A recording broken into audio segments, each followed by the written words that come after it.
July 7, 1978. Kennebunk, Maine. A summer night that should have been ordinary. Friends gathered. Laughter carried across the Mousam River bridge. But by dawn, one of them would never return home. Mary Catherine Tanner, just 18 years old, vanished after leaving her friends. 2 days later, her body was discovered in a field in Lyman. At first, investigators labeled it a hit and run. But the evidence didn't add up. No skid marks, no broken glass, no trail of impact. The community was stunned. A vibrant teenager gone. A case that shifted from accident to homicide. And then silence. For decades, the murder of Mary Tanner has haunted Kennebunk. Families still gather at the bridge where she was last seen, holding vigils, demanding answers. Police files remain open, but leads have grown cold.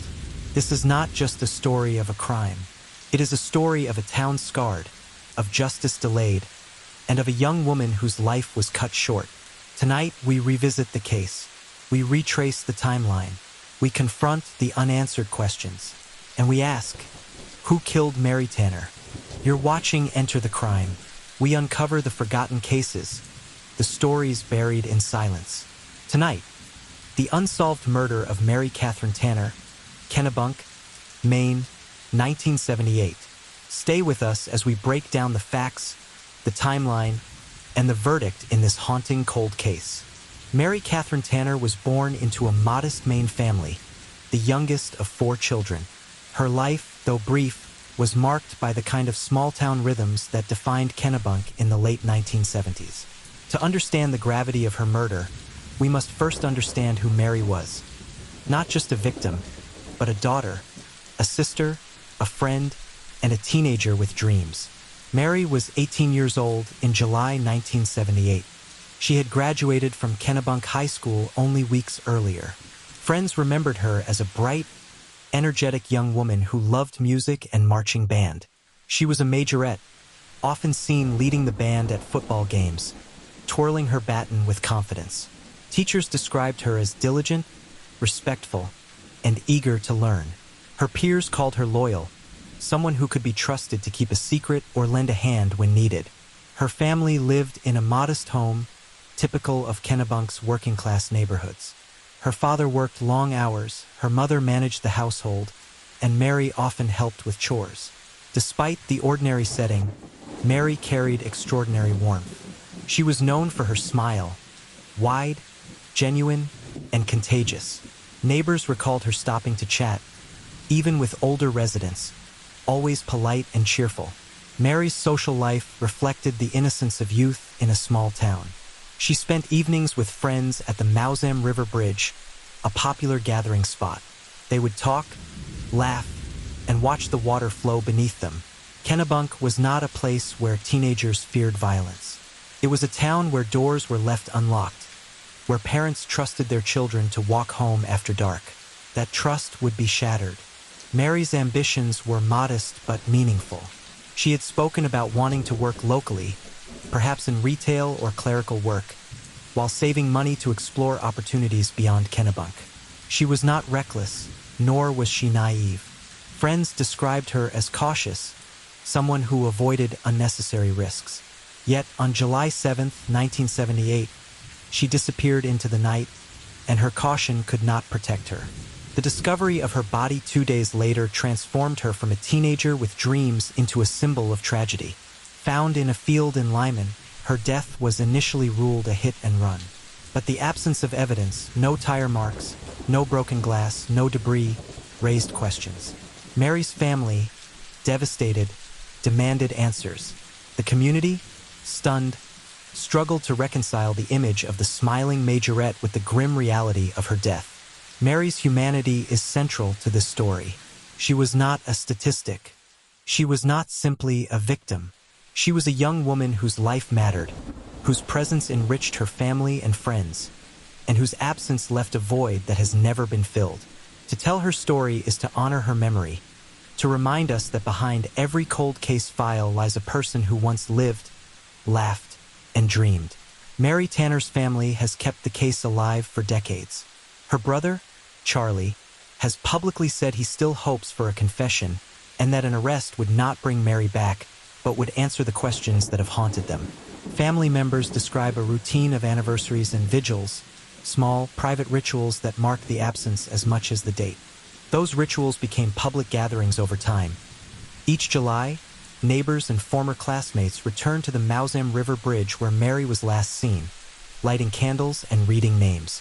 The gatherings are both memorial and protest, a demand that the case not be forgotten. Friends who were with Mary the night she disappeared have given accounts that vary in detail but agree on one point. This was not a town used to violent crime. In 1978, Kennebunk was a coastal community defined by summer tourism, family businesses, and a rhythm of seasonal work. Teenagers gathered at beaches and bridges. Local events like skydiving demonstrations drew crowds to fields and riverbanks. That summer atmosphere, crowded, loud, and casual, created both opportunity and confusion for investigators trying to reconstruct a single person's movements among many witnesses. Investigators in 1978 faced practical limits. Evidence collection standards and forensic tools were not what they are today, and some physical traces were either not preserved or not documented to modern standards. Police files show early classification as a hit and run, a decision that shaped the initial investigative path and, according to later reviewers, may have narrowed lines of inquiry prematurely. Community members recall a sense of frustration as leads slowed and the official narrative shifted from accident to suspicious death. That shift validated fears but did not produce answers. Local media coverage over the years has kept pressure on authorities. Documentaries and podcasts have revisited witness statements, re-examined timelines, and interviewed people who were teenagers in 1978. These productions have surfaced inconsistencies in recollections and highlighted how memory, time, and small-town loyalties complicate cold case work. They have also amplified calls from Mary's family for renewed attention and for modern forensic review where possible. The community response has been sustained and pragmatic. Rather than spectacle, Kennebunk's reaction has been steady. Annual vigils, petitions, and cooperation with investigators when new leads appear. Older residents speak of a town that changed after Mary's death. More cautious, more aware of vulnerability, but also one that refuses to let her name fade. That refusal is a form of civic memory, a persistent public insistence that a life taken in 1978 still matters now. July 7, 1978, evening, 18 to 2200 hours, 6 to 9 p.m. Mary spends the evening at social gatherings in Kennebunk, a wooded party on Route 9 and later at Kennebunk Beach, according to contemporaneous accounts and later reporting. Friends recall music, crowds, and a hot July night. Mary is described as social and present among peers. Late night, last confirmed sightings, 22:30 to 23:30. 23:30. Mary is dropped off at the intersection of routes 9 and 35 in Kennebunk after leaving the beach gathering. She tells friends she plans to hitchhike home from that location. This is the last confirmed time she is seen alive by her group. Witness statements later placed her walking away from the drop-off point toward Route 9. Night into early morning, unconfirmed movements, 23:30 to 3 o'clock. 23:30 to 3 o'clock. No verified sightings. Investigators later canvassed the area and interviewed motorists and locals. No reliable witness reported seeing a vehicle strike or pick up Mary during these hours. Several accounts conflict on whether she accepted a ride or walked alone. Police files note the uncertainty. July 8, 1978. Morning to afternoon, 6 to 1800 hours. Morning. Mary's family and friends begin to notice she has not returned. Initial missing person inquiries are informal. Friends search local spots and call acquaintances. Police are notified when concern grows, but early responses treat the case as a routine missing person report. Afternoon. Local patrols and volunteers search likely routes between Kennebunk and Mary's home. No physical evidence is found in the immediate area. Investigators begin to consider the possibility that she left voluntarily or was the victim of foul play. July 9, 1978. Discovery and initial classification, 9 to 1800 hours. Midday, approximate Mary's body is discovered in Gracie-Evans Field in Lyman, roughly 15 miles from Kennebunk, by civilians visiting the field. The exact time of discovery is recorded in police logs and later media accounts. Initial scene assessment. First responders note injuries consistent with severe trauma. Early investigators initially classify the death as a hit and run based on the body's location and condition. Though seen evidence, no clear tire marks or vehicle debris, is later questioned by detectives and community members. Investigation phase, days and weeks after discovery. Immediate follow-up. Detectives canvass the area, interview partygoers, and identify persons of interest. Several suspects are interviewed over time. None are charged. Evidence collection in 1978 followed the standard procedures, but later reviews cite gaps in preservation and documentation that complicated future forensic testing. Reclassification. As inconsistencies surface, lack of vehicle evidence, witness contradictions, and unexplained injuries, the case is reclassified from hit and run to suspicious death/homicide. Files are kept open. Leads are pursued intermittently in subsequent years. Long-term cold case status. Over decades, witness memories fade, and physical evidence degrades. Periodic reviews and public interest, documentaries, podcasts, have kept the case visible, but no arrest or conviction has resulted. The Maine State Police list the case among unsolved homicides and invite tips. Nearly 5 decades later, the murder of Mary Tanner remains unsolved. The case, once labeled an accident, now sits in the archives of Maine's cold case files. But the questions linger, and the suspicions have never faded. The initial ruling of hit and run was convenient. It allowed investigators to close the case quickly, to reassure a community unaccustomed to violent crime. But the evidence did not support the conclusion. No physical signs of vehicular impact were found. No witnesses came forward. No suspects were identified. Within months, whispers spread. Mary Tanner had not died in an accident. She had been murdered. The reclassification of her death as suspicious was a turning point, but it did not lead to justice. The investigation stalled. Leads dried up. Witnesses moved away. Files gathered dust. For Mary's family, the silence was unbearable. They held vigils, pleaded with authorities, and demanded transparency. Yet the case remained frozen. In the decades since, Kennebunk has changed. The town has grown, tourism has flourished, and new generations have come of age. But for those who remember 1978, the murder of Mary Tanner is a wound that never healed. Her brother Charlie has spoken publicly, describing the pain of living without answers.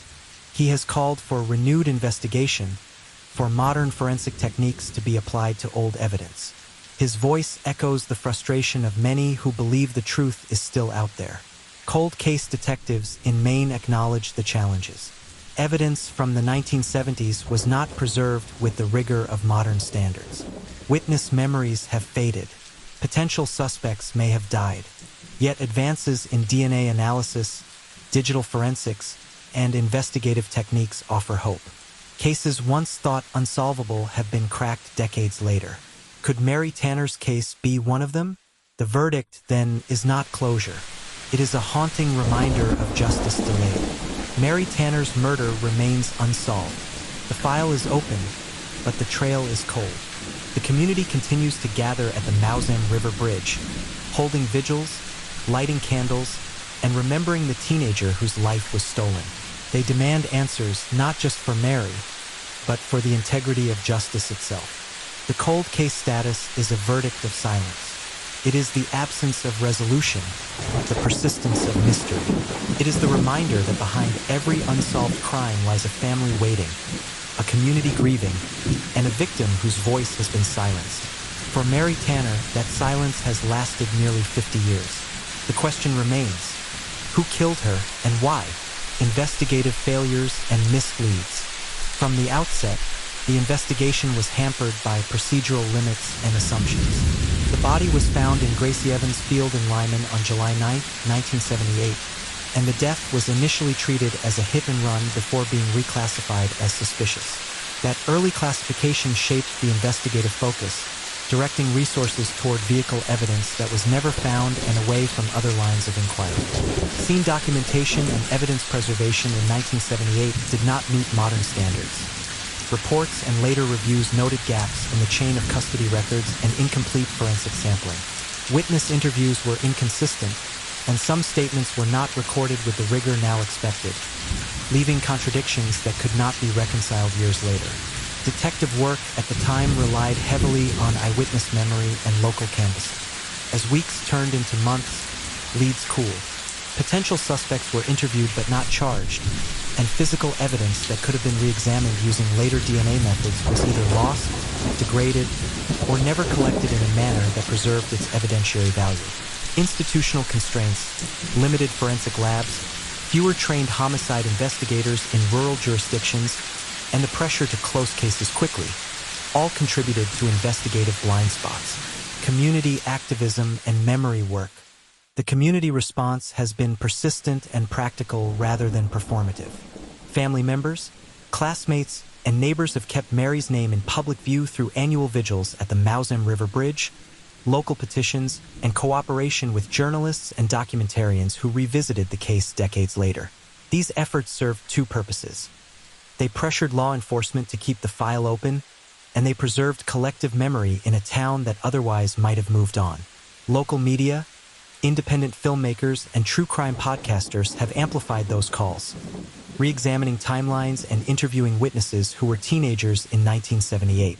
Community activism also exposed how small-town loyalties complicate investigations. People who once protected neighbors or withheld information out of fear or loyalty later expressed regret. Others maintained silence. That social dynamic made it harder for investigators to separate rumor from reliable testimony. Still, the steady public attention ensured the case never fully disappeared from the public record. Today, cold case units operate with tools that were unimaginable in 1978. Advanced DNA profiling, genetic genealogy, digital databases, and improved crime scene reconstruction techniques. Maine State Police list Mary Tanner among unsolved homicides and invite tips, signaling that the file remains active for review. Modern review would prioritize locating any preserved biological material, re-interviewing witnesses with cognitive interview techniques, and cross-referencing historical vehicle and employment records. Genetic genealogy has solved cases decades old. Its application depends on preserved DNA and legal clearance. Where physical evidence is absent, investigators can still use pattern analysis, geographic profiling, and re-examination of witness networks to generate new leads. However, practical limits persist. Evidence may be irretrievable, witnesses may have died or moved, and institutional memory can be lost. Successful cold case resolution often hinges on a single preserved item or a new witness willing to speak. That is why community cooperation and persistent public pressure remain crucial. For Mary's family, the absence of closure is a daily burden. Siblings and parents carried anniversaries as wounds, organizing vigils and answering reporters for decades. The emotional labor of keeping a case alive, repeating painful details, confronting rumors, and living with uncertainty, compounds grief. Public activism offers purpose but also reopens trauma each year. Family members have said that an arrest would not restore Mary's life, but would answer the questions that have defined their loss. The verdict is not legal. It is moral and communal. Mary Tanner's death remains unresolved, a cold case that exposes past investigative shortcomings and the limits of memory. Modern forensic advances offer hope, but only if evidence and will align. Mary Catherine Tanner was a daughter, a sister, a friend, and a member of a community that still carries the weight of her loss. Her family has lived with unanswered questions for decades. Their persistence has kept this case in the public eye and has forced a small town to reckon with a violent rupture in its ordinary life. Neighbors, classmates, and volunteers who returned each year to the Mousam River Bridge did more than remember. They insisted that Mary's life and the demand for truth not be erased by time. To the Tanner family, your endurance, your public appeals, and your quiet rituals of remembrance have been a steady call for accountability. To the friends who last saw Mary and to the witnesses who have carried memories for nearly 50 years, your testimonies matter. To the people of Kennebunk and Lyman, your vigilance and your refusal to let this case fade are part of the record. And to anyone who has lost someone to violence and waits for answers, this community stands with you in that waiting. This tribute is not a conclusion. It is a commitment. We will continue to report, to ask hard questions, and to keep Mary's name in the light until the facts are resolved. If Mary's story moved you, help keep the search for truth alive. Subscribe for more cases the news forgot. Turn on notifications so you don't miss updates when new information emerges. Share this episode with someone who remembers that summer of 1978 or who believes cold cases deserve fresh attention. Join the conversation in the comments. Respectful tips and local memories can reopen leads and prompt new inquiries. Subscribe for more cases the news forgot.